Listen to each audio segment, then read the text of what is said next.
how tall the lineup of Ginebra is. That's right, we're about to tip it off. This tip-off is brought to us by Honda, the official motorcycle of the PBA. First possession. Pringle on the move. Goes back to Japeth.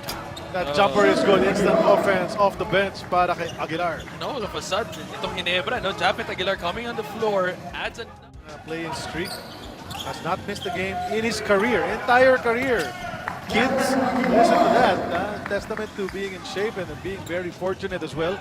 Although not getting injured, right? Saving it. But Ginebra comes up with it. Japeth Aguilar lays that one in with his left hand. It's called not giving up on the play. Japeth Aguilar, you can see already leaking out itong mga... Pringle on the move. Left it for Japeth. Better option. Always that extra drop pass by Ginebra has given them so many higher percentage shots. And this one's closer. Man, that's naman. Yung pasawa na eh. Nag-adversary na nga yan. Nakita ko recently. Ginebra. Maliksi to Baser. In the lane.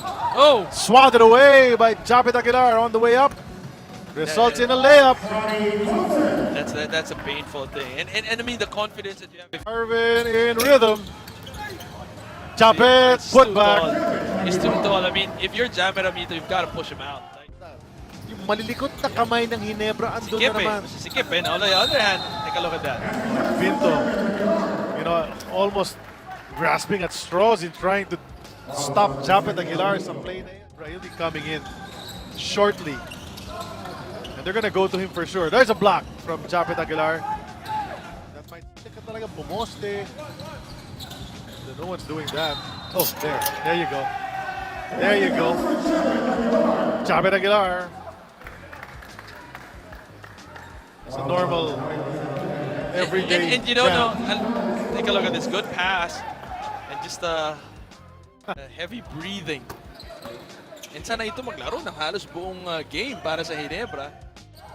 Outside. Balanza left it for Japeth! And that's foul counted. Napaganda. Paganda na pasa. Those two rooks. Swung that ball around. Rookie to Japeth Aguilar. That was good. Hammer Hamito.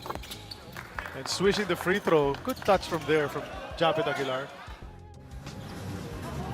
As this game comes to an end here.